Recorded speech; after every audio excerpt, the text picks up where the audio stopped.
오늘 우리는 메시지 5번 믿음의 영으로 말함에 왔습니다. 우리가 이 장로 책임형제들의 집회의 전체적인 주제가 믿음 안에 있는 하나님의 경륜입니다. 하나님의 경륜이 수행되고 성취하는 그러한 영역과 범위가 믿음 안에 있는 것입니다. 오늘 이 5번째 메시지에서 믿음의 영으로 말함으로 하나님의 경륜이 우리 가운데 성취되기를 원하는 것입니다. 우리는 여기에서 세 가지 주요 항목을 볼 수가 있는데, 첫째는 우리 하나님은 말씀하시는 하나님이시고, 두 번째가 우리가 믿음의 영을 가졌다는 것이고, 이제 세 번째는 우리 모두는 다 말하는 사람이다. 이 세 방면에서 특별히 하나님의 말씀을 우리가 듣고 또 배우고 익히고, 또한 하나님의 말씀을 말하는 자가 되는 그러한 지점에 우리가 모두가 다 도달하기를 원합니다. 먼저 우리가 첫 번째 중점을 한번 선포하겠습니다. 우리의 하나님은 말씀하시는 하나님이시다. 아멘. 요한복음 1장 1절에서 태초에 말씀이 계셨다라고 말합니다. 이 말씀은 곧 하나님과 함께 계셨으며, 이 말씀은 바로 하나님 자신이십니다. 여기에서 요한은 태초에 사랑이 계셨다, 하나님이 계셨다, 빛이 계셨다 라고 하지 않고 말씀이 계셨다라고 했습니다. 이것은 바로 그분 자신이 말씀이시며, 또한 그분 자신이 말씀하시는 분임을 매우 강조한 것입니다. 우주 가운데서 제일 먼저 말하신 분은 하나님이십니다. 오늘 관련 구절 히브리서 1장 1절에서 2절 상반절 말씀 보면, 하나님께서 옛날에는 신원자들을 통하여 여러 부분과 여러 방식으로 우리 조상들에게 말씀하셨으나, 이 마지막 날들에는, 지금 시대이죠, 아들 안에서 우리에게 말씀하셨습니다. 여전히 하나님께서는 구약이든 신약이든 지금 시대이든 계속해서 말씀하시는 하나님이십니다. 우리가 알듯이 하나님은 온 우주를 말씀하심으로 존재하게 했습니다.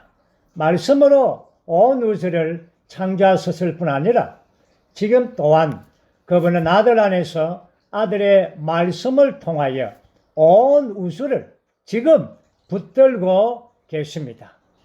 우리는 여기에서 하나님의 말씀하심은 사람들에게 얼마나 중요한가. 하나님의 말씀이 없다면 사람들은 흑암에 있는 것이죠. 그러나 하나님의 말씀이 있다면 온 세상은 밝아질 것입니다. 구약의 많은 경우에 있어서 우리가 알듯이 이러한 진영이 되었을 때 하나님의 말씀이 없었습니다. 그러나 모세는 자기의 해막을 옮겼습니다. 그곳에 하나님의 말씀이 있었습니다. 그것이 바로 하나님의 회막이죠. 사무엘상 3장에서도 엘리 시대에 진부하는 그러한 제사장, 그러한 시대에서 하나님의 말씀이 희귀했습니다. 그것은 이러한 하나님의 징벌 아래에 있다는 증거이죠. 우리가 하나님의 말씀 안에 있다는 것은 바로 축복 아래에 있다는 것입니다. 우리가 지금 축복 아래에 있느냐 없느냐에 그의 중요한 관건은 우리가 하나님의 말씀 아래에 있느냐 없느냐인 것입니다. 오늘 우리는 이러한 왕 같은 제사장들로서 제사장들에게 말씀이 희귀한다면 아주 진부해지고 낡아지게 되는 것입니다. 그러므로 늘 새롭고 하나님의 신선한 말씀 앞으로 늘 나아가야 되는 것입니다. 여기에 우리 믿는 이들의 생활, 그리스도인의 생활은 전적으로 주님의 말씀하심에 달려 있습니다. 우리가 교회 생활에서 우리의 체험에 의해서도 말씀을 추구하는 자는 교회 생활 안에서 아주 오래도록 깊이 있게 주님을 누리고 체험합니다. 그러나 말씀에 입맛이 없으면 그러한 지체는 오래 지속할 수가 없습니다.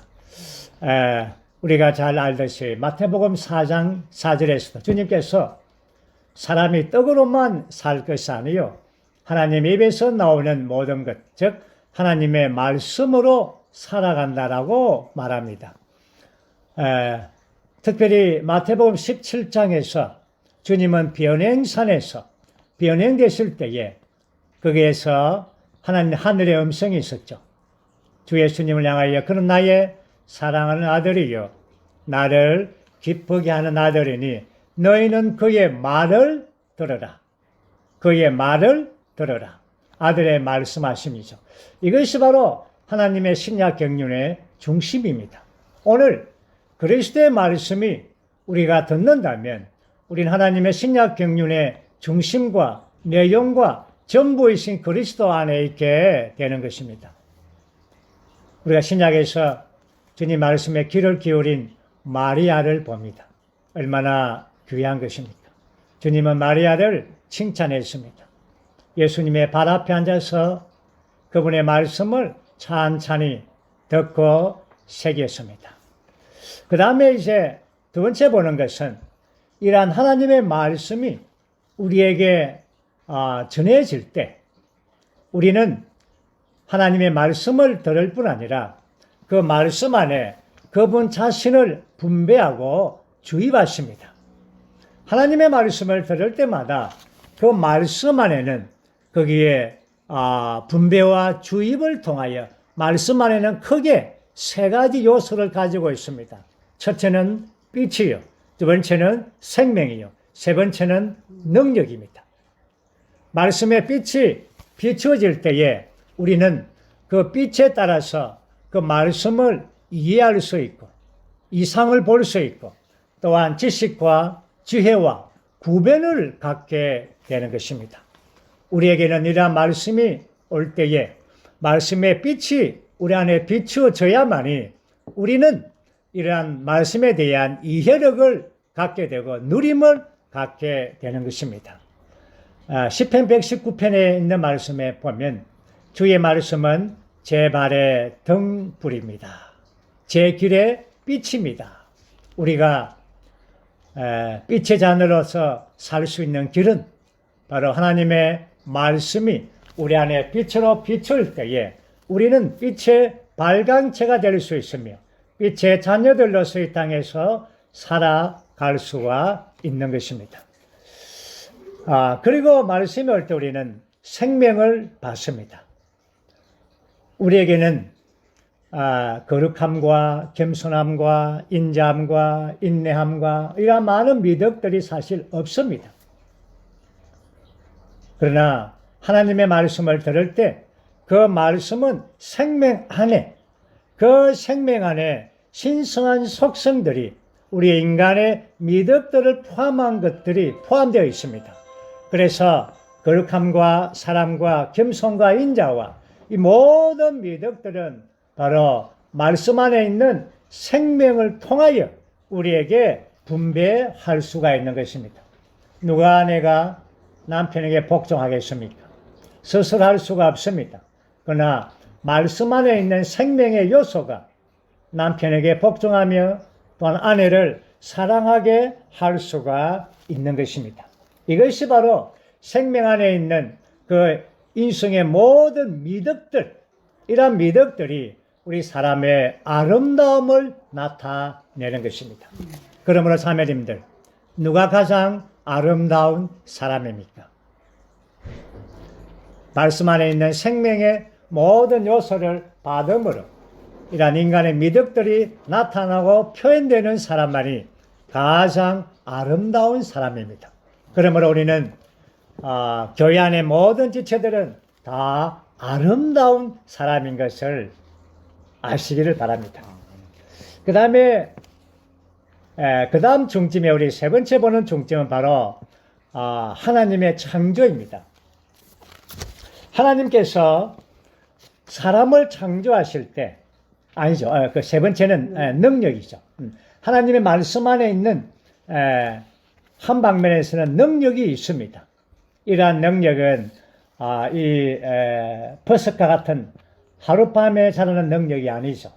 생명의 능력으로서 정말 간에 있은 꽃이 씨를 뿌려서 자라서 싹을 맺고 꽃을 피는 것처럼 이러한 생명의 능력이 우리 안에 있는 것입니다. 이러한 빛과 생명과 능력이 바로 하나님의 말씀 안에 있는 것입니다. 그러므로 우리는 늘 말씀 안에서 그분의 말씀을 분배받고 주입받고 늘 말씀과 하나됨 안에 있는 것이 얼마나 필요한지, 이것이 그리스도인의 생활인 것을 우리가 보기를 원합니다. 그 다음에 이제 우리는 로마서 1번에서 세 번째 중점에서는 바로 하나님의 창조입니다. 하나님께서 사람을 창조하실 때 두 가지 놀라운 걸 창조했죠.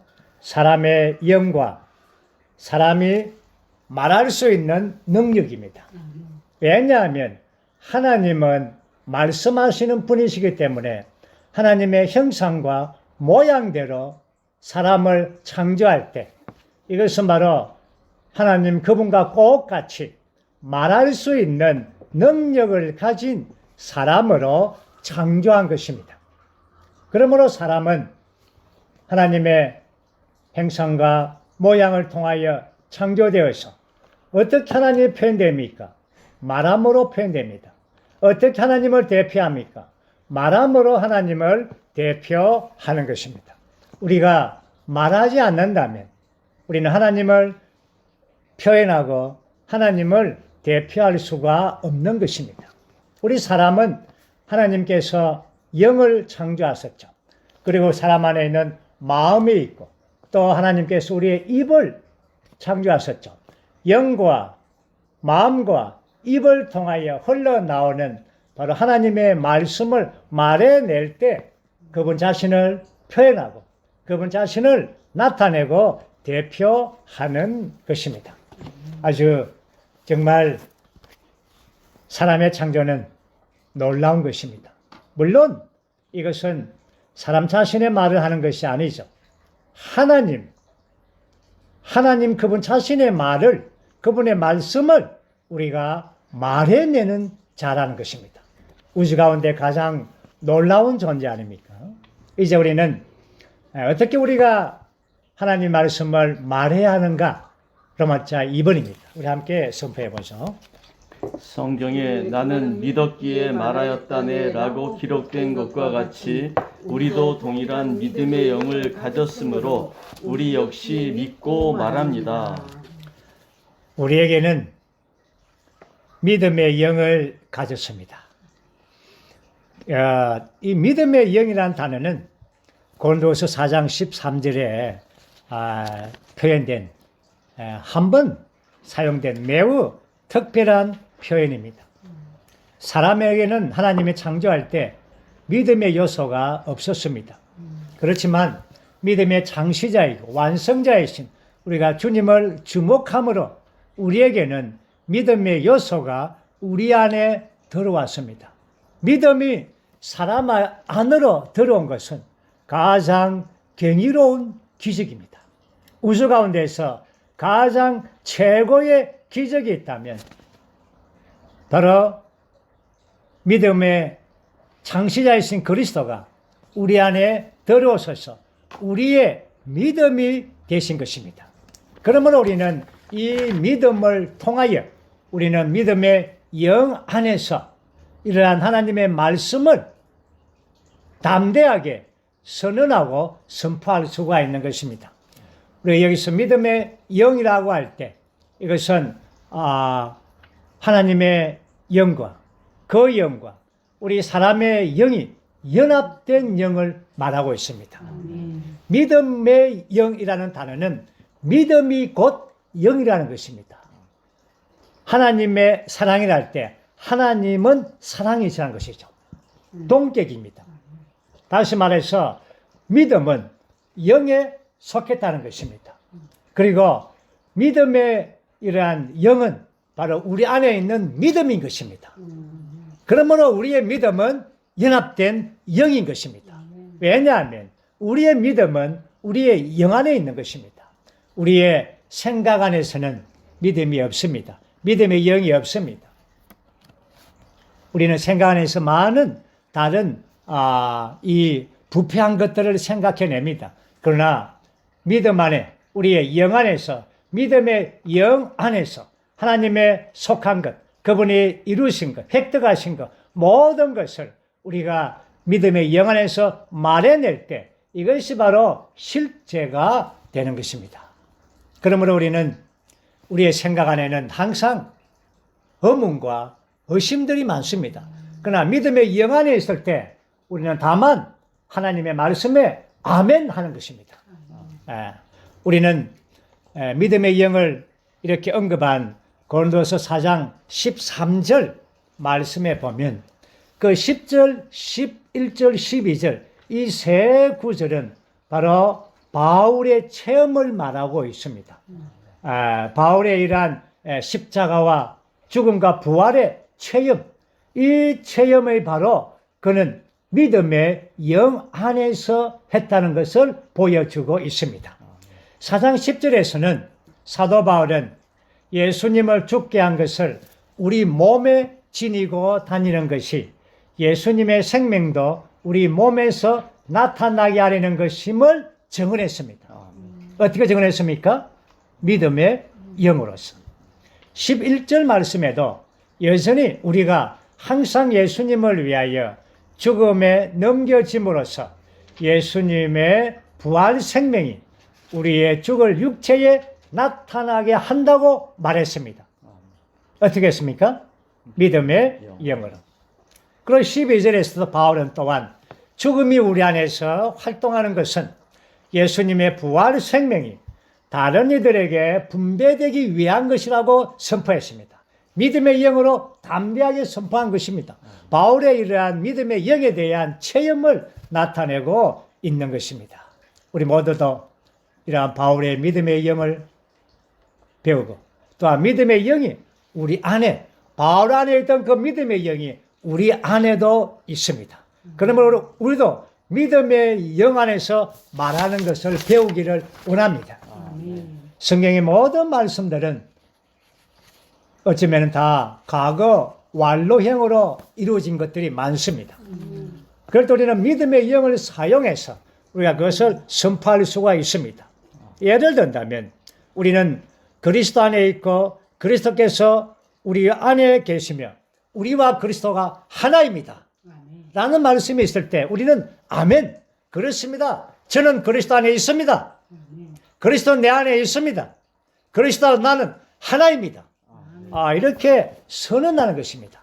이것은 믿음의 영이죠. 이것이 그럴까? 내가 그리스도 안에 있을까? 이건 의심을 불러일으키는 것입니다. 믿음의 영은 하나님의 이루신 말씀을 담대하게, 강하게 선포하는 것입니다. 우리는 하나님의 자녀이며 또한 하나님의 상속자입니다. 라고 말씀을 로마서 8장에서 말했습니다. 그러면 우리는 다만 아멘, 그렇습니다. 주님, 저는 하나님의 자녀일 뿐 아니라 하나님의 상속자입니다. 이렇게 믿음의 영으로 선포하는 것을 우리가 배워야 하고 또 훈련하고 또 실제로 적용해야 되는 것입니다.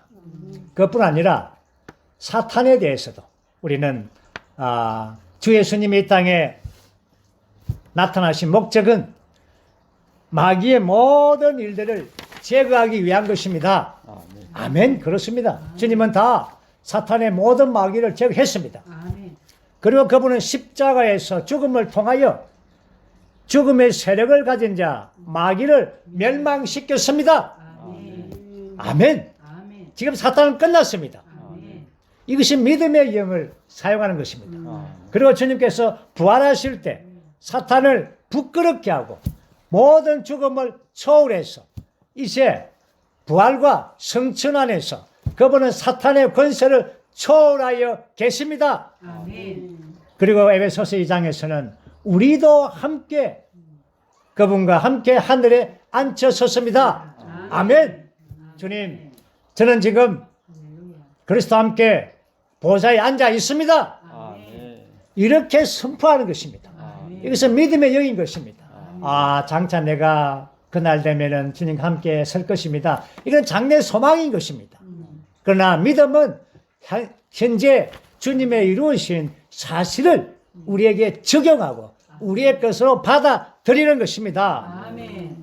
새 예루살렘에 이를 때에, 계시록에 이를 때에 사탄은 불못에 있고 우리는 새 예루살렘에 있습니다. 아멘. 아멘. 이것이 바로 믿음의 영으로서 우리가 담대하게 선포하는 것입니다. 아멘. 그러므로 여기에는 세 가지의 이러한 순환이 있습니다. 믿음은 말씀에서 나오죠. 말씀을 들음으로 우리가 믿음이 생깁니다. 그러나 이 믿음은 우리가 믿음의 곧 영입니다. 아멘. 또 우리가 이 영을 통하여 하나님 말씀을 말해낼 때 이것이 또 다른 사람들에게 믿음이 되게 하는 것입니다. 그러므로 여기에서 하나의 순환이 있죠. 말씀은 믿음을 산출하고 믿음은 영이며 이 영은 우리가 말하는 말씀을 말할 수가 있는 것입니다. 이 순환이 믿는 이들에게 이 순환이 계속 일어나는 것이 아주 건강한 그리스도인이 되는 것입니다. 이제 우리는 마지막 세 번째 항목에서 우리가 말하는 자들에 관하여 우리가 볼 것입니다. 로마자 3번. 그리스도인들은 말하는 사람들이다. 참된 그리스도인은 말하는 그리스도인이다. 우리 그리스도인들은 말하는 사람들입니다. 왜 그렇습니까? 하나님이 말씀을 하시는 분이니까. 우리가 하나님을 닮았다면 우리는 말을 하는 자들입니다. 어떠한 말을 해야 되는가? 그것은 전적으로 우리의 말이 아닙니다. 우리의 어떤 지식이 아닙니다. 우리의 자랑의 말도 아닙니다. 하나님의 말씀. 하나님의 말씀을 말하는 자들. 오늘 우리는 사도행전 1장 8절 말씀 보면 성령께서 여러분 위에 임하시면 여러분의 능력을 받아 예루살렘과 온 유대와 사마리아에서 그리고 땅 끝까지 이르기까지 내 증인들이 될 것입니다. 이러한 증인들이 된다는 것은 예수 그리스도를 말해내는 것입니다. 초대교회의 모든 믿는 이들은 다 증인들입니다. 예수님을 말해냈습니다. 예수님이 어떤 분인가? 그분은 이 땅에 사셨고 죽음과 부활을 거쳐서 그분은 성천하셔서 주와 그리스도가 되신 분인 것을 이러한 증인들로서 예수 그리스도의 증인들입니다. 다시 말해서 예수 그리스도를 말해내는 자들입니다. 그래서 디모데후서 4장 2절 말씀에서는 우리가 여러분 말씀을 선포하십시오 라고 말하면서 때를 어떤지 못 어떤지 준비하고 있으십시오. 때를 어떤지 못 어떤지 항상 우리는 말씀을 말하는 자들이 되어야 되는 것입니다. 특별히 우리는 복음을 위하여 말해야 될 뿐 아니라 또한 교회 집회에서 우리는 침묵하는 자가 되어서는 안 됩니다.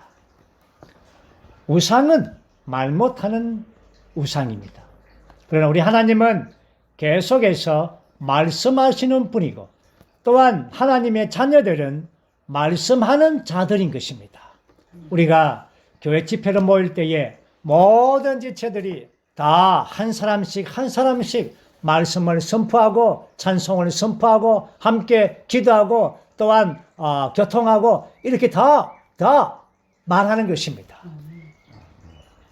물론 한 몇 사람이 다 그 말을 주도해서는 안 되겠죠. 모든 지체들이 가능한 많은 지체들이 기능을 발휘해서 모두가 다 말하는 이러한 집회 이 얼마나 영광스럽습니까?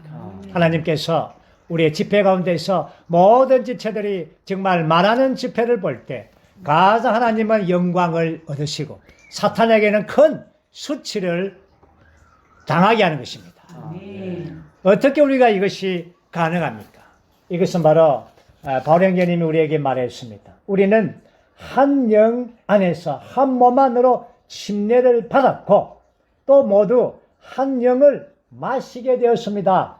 우리는 몸 안에서 계속해서 한 영을 마시고 있습니다.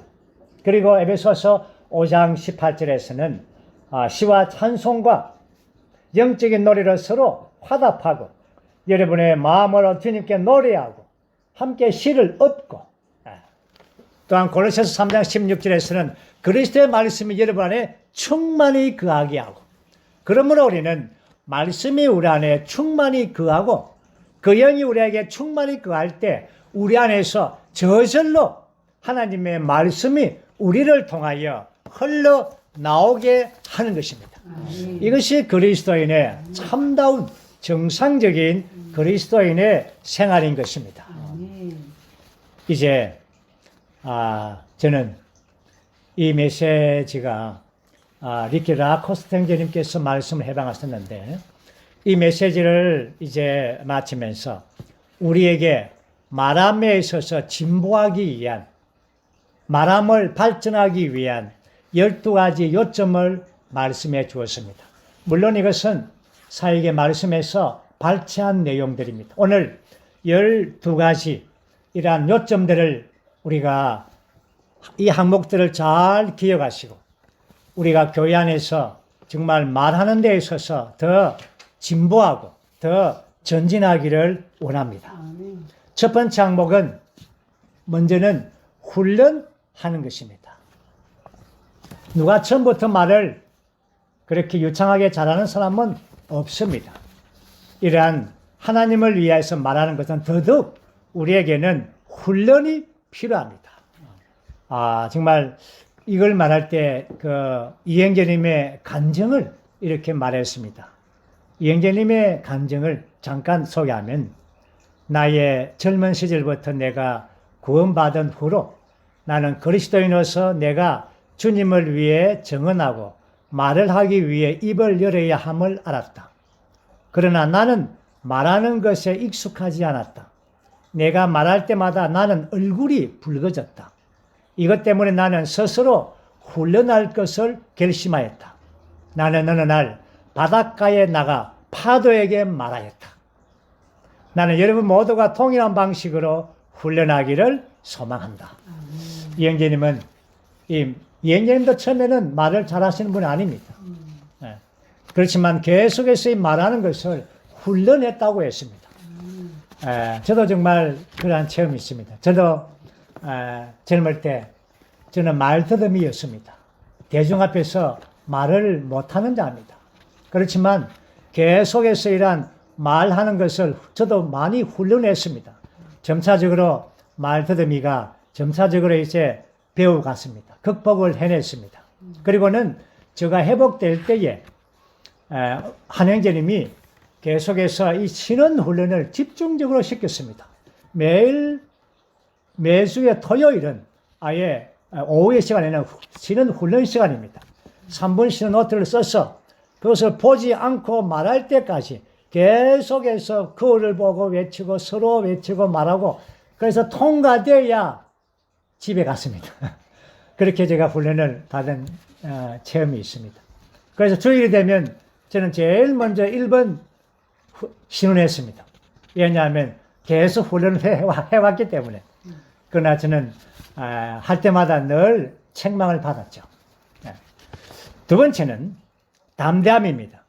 우리는 우리 자신의 어떠함을 말하는 것이 아니기 때문에 믿음의 영을 사용하기 때문에 우리는 우리의 영을 훈련하여 외적으로 충만하게 되므로 이러한 사역의 말씀을 말할 때 담대하게 말해야 되는 것입니다. 그 담대함 안에 이러한 말씀의 확신이 있고 그 영의 충만한 공급이 있는 것입니다.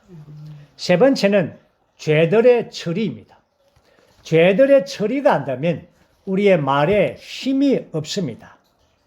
디모데전서 1장 4절에서 믿음 안에 있는 하나님의 경륜을 말할 때에 그 다음 구절에 선한 양심을 말하고 있습니다.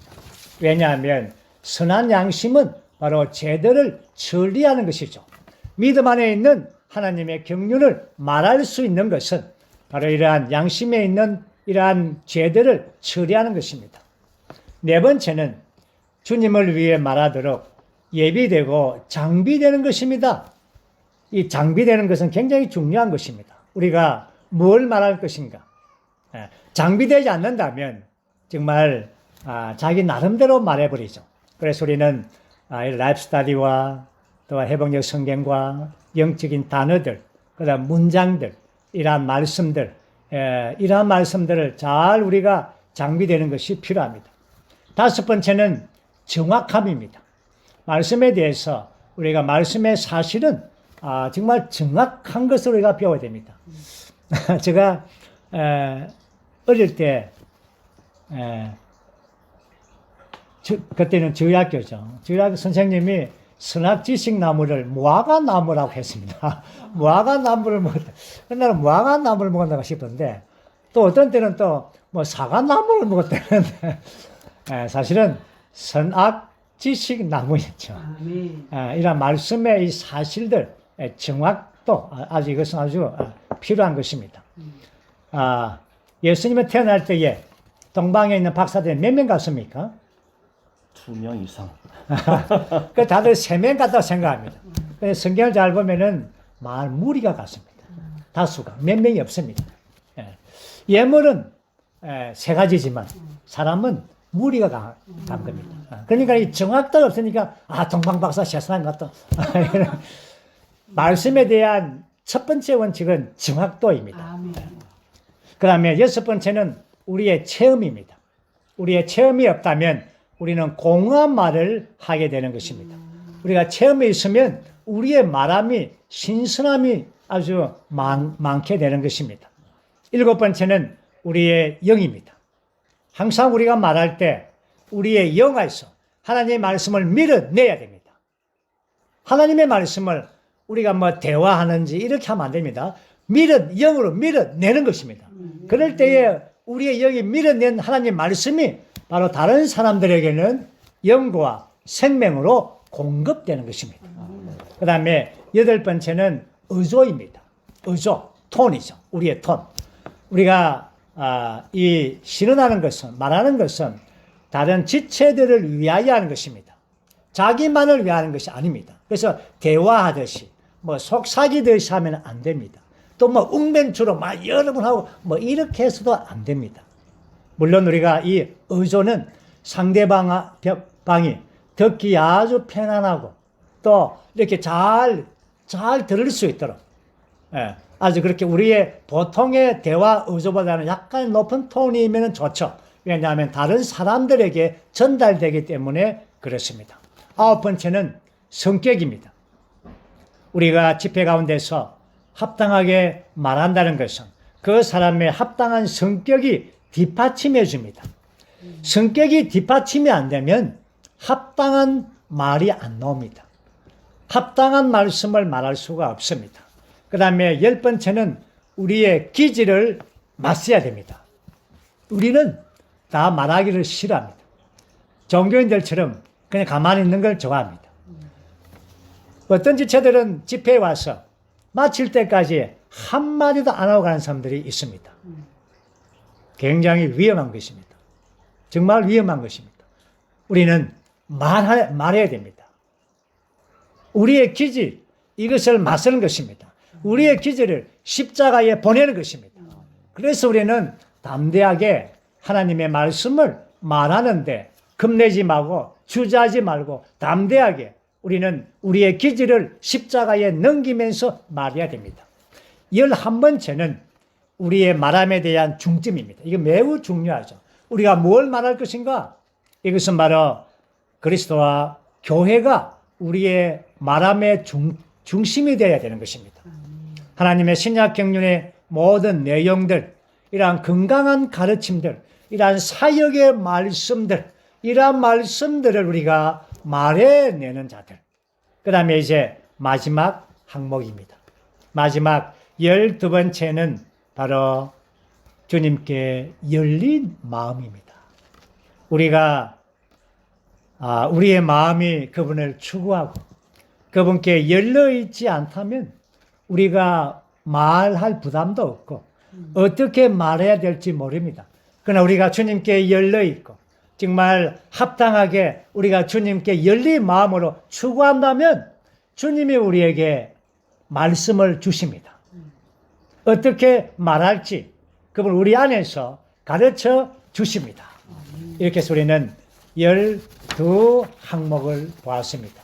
우리는 교회 안에서 정말 우리의 말함을 통하여 온 성도들이 이러한 생명과 영과 이러한 공급을 얻기 위하여 우리 모든 지체들의 말함을 통하여 지체들이 공급을 얻습니다. 말함을 통하여 그리스도의 몸이 건축됩니다. 그렇기 때문에 우리의 말함이 우리가 한 단계, 한 수준 진보하기 원합니다.